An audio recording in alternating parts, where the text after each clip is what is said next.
Entertainment के लिए फिल्में नहीं करना चाहता, तो मैं कुछ बात भी करना चाहता हूँ।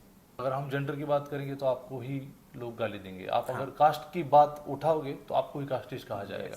फिल्म एक भाषण नहीं है, ये भी मैं मानता हूँ। फिल्म एक कोई मोर्चा नहीं है कि आपने बहुत सारे सोशल इशू उठा के मोर्चा निकाल दिया। तो आपको ये भी ज़रूरी है कि आप एक एंटरटेनमेंट का जो जरिया है।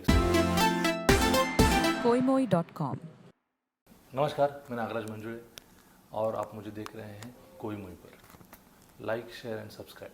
Having Amitabh Bachchan on board, मुझे बताइए how does it add up in your storytelling techniques? Because इससे पहले कंपल्शन नहीं था आपके लिए कि एक बड़ा फेस मूवी में होना चाहिए। आपने कास्ट उन लोगों का करा था who were no one but वो फेमस हो गए विद टाइम।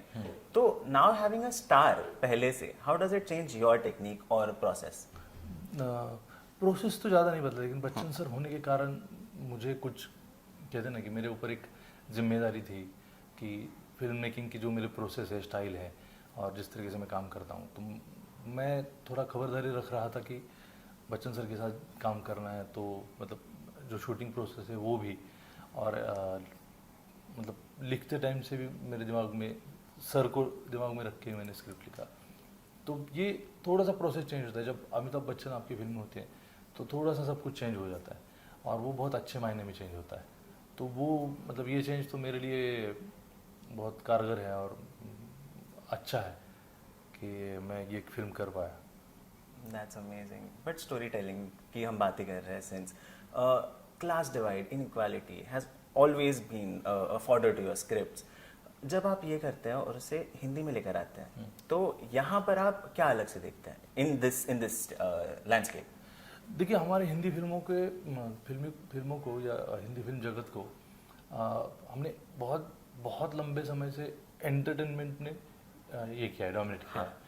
ऐसी बात नहीं है कि अच्छी फिल्में बनती नहीं है और जो कंटेंट वाली फिल्म बनती नहीं है, ऐसी नहीं है, लेकिन शायद उसके दर्शक कम हैं। तो हम फिल्म को मनोरंजन की तरह देखते हैं और हम कोई भी कला को मतलब कोई भी कविता हो या कोई भी कलाकृति हो, फिल्म हो, तो उसका शायद ये भी एक हेतु होना चाहिए या एक उद्देश्य उसका ये भी होना चाहिए कि वो कुछ मुद्दा उठाए, कुछ बात करे, कुछ आपके सामने सवाल रखे, और उसके ज़रिए अगर आप मान लो आपका कुछ थॉट प्रोसेस शुरू होता है आपस में, अगर आप कुछ सोचते हो कि सही गलत ये बहुत ये वर्ड हो गया, लेकिन अच्छे के लिए कुछ भी सोचते हो तो वो ज़रूरी है। और मैं मानता हूँ कि मैं एक कलाकार होने के नाते मैं मानता हूँ कि मैं कुछ ऐसी बात कहूँ जो मुझे दिल से लगती है कि ये कहनी चाहिए, ये ज़रूरी है।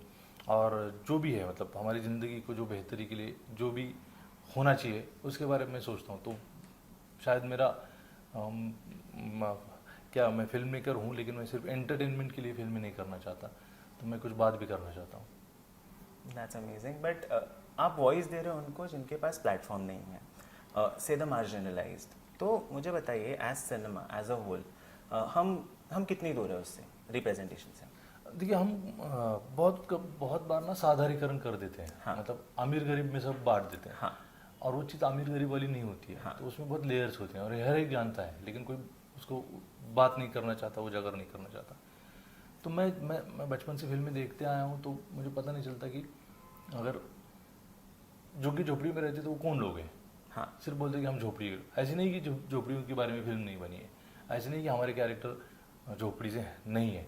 फिल्म में बहुत सारे हैं, मतलब हर तरीके से, मिल मजदूर है, टैक्सी वाला है, रिक्शा वाला है, ऐसे बहुत सारे कैरेक्टर हमारे फिल्मों में आते हैं, लेकिन उनकी ज़िंदगी को थोड़ा सा धुंधला कर दिया जाता है, उनके डिटेल्स को धुंधला किया जाता है। तो हम डरते हैं हमारी वास्तविकता को सामने रखने के लिए। और अगर हम जेंडर की बात करेंगे तो आपको ही लोग गाली देंगे, आप अगर कास्ट की बात उठाओगे तो आपको ही कास्टिस्ट कहा जाएगा। तो मैं ये मानता हूँ कि आपको बात कहनी चाहिए, और जब तक आप कोई भी आपकी खामियां एज ए मतलब देश एज ए मतलब समाज के तौर पर अगर मैं हूँ, तो मुझे लगता है कि बात करनी चाहिए कि ऐसा ऐसा। घर में भी अगर हम अपनी छोटी छोटी जो खामियां एज ए फैमिली, वो अगर हम डिस्कस नहीं करेंगे तो वो सुधार नहीं पाएंगे। तो बस वही है तो मेरा। That's so true. बट उसी के साथ what stayed with me movie के बाद was that digital India poster. आप शुगर कोट नहीं कर रहे थे चीज़ों को, you are quite bold in your commentary. कभी रेजिस्टेंस आता है कि कहीं से कि ये मत बनाओ या ये तुमने क्यों कर दिया? How do you look at that? ऐसे होता था मतलब ये मत बनाओ वाला भाव नहीं होता है, हाँ लेकिन ये कैसे लगेगा, लोग देखेंगे नहीं देखेंगे। तो मुझे लगता है कि आप एक फिल्म के जरिए जब तक एंटरटेनमेंट कर रहे हो, हाँ। फिल्म का मुख्य हेतु अगर मान लिया जाए कि एंटरटेनमेंट है, तो उसके साथ अगर आप फिल्म एक भाषण नहीं है, ये भी मैं मानता हूँ। फिल्म एक कोई मोर्चा नहीं है कि आपने बहुत सारे सोशल इशू उठा के मोर्चा निकाल दिया। तो आपको ये भी ज़रूरी है कि आप एक एंटरटेनमेंट का जो जरिया है, एक साधन है, उसके साथ कुछ कहना चाहते हो। तो जब तक आप वो उसका क्राइटेरिया उसका फॉर्म बरकरार रख के अगर आप कुछ कहना चाहते हो, तो बहुत ज़रूरी कि वो आप कह सकते हो।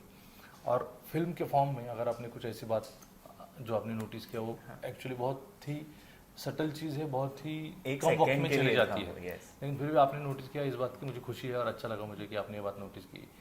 लेकिन ये दुनिया का है, ये अभी विरोधाभास हम नज़र आता है कि कुछ लोग हैं जिनको कुछ पता ही नहीं है, जिनके पास कुछ कागज़ ही नहीं है, और हम शायद बोल रहे कि हम Digital आगे बढ़ रहे yes। हैं, 22वीं सदी में है, लेकिन 21 22 होगी ना अभी। हाँ तो मतलब ये होता है।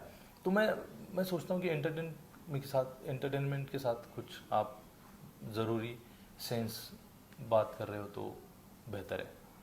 बेहतर है, सच में है।